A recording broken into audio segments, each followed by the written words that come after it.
Okay guys, in this tutorial we are going to cover the single column marquee tool.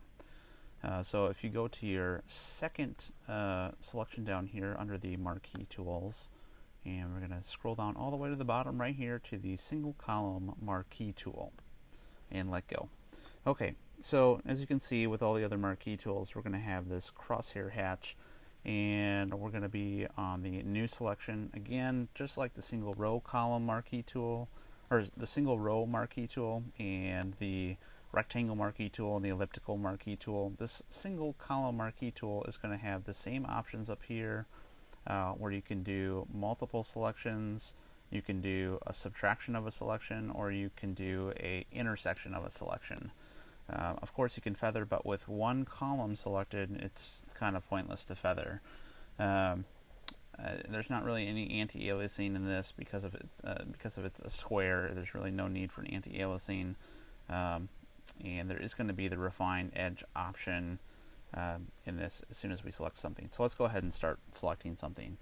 So we're going to just click in the center here, and you see what happened there. It looks like it's just a line of marching ants, but in fact, just like the single row marquee tool, we have selected only one set of pixels. I'm trying to zoom in here for you so you can really see it, and you see it's just one row or one column of pixels that we have actually selected. Let me get to a dark area so it can really pop for you.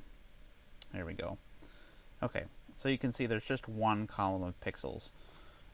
Just like the other marquee tools, as I mentioned, you can select multiples by selecting this multiples button. See how there I'm just selecting multiples, and if I go ahead and click the subtract, well, looky there, I can subtract my selections.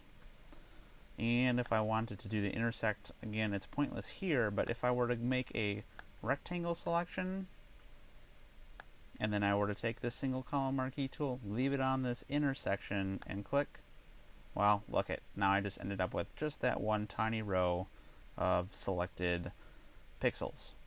And if I were to take the rectangle marquee tool, make a rectangle, and I were to go back to my single column marquee tool and collect this subtraction, I can go ahead and subtract certain parts, and kind of like what I said before in the single row marquee tool, this might be useful for a form or getting something very particular like windows, if they're only differentiated by maybe a 1 or 2 row of pixels.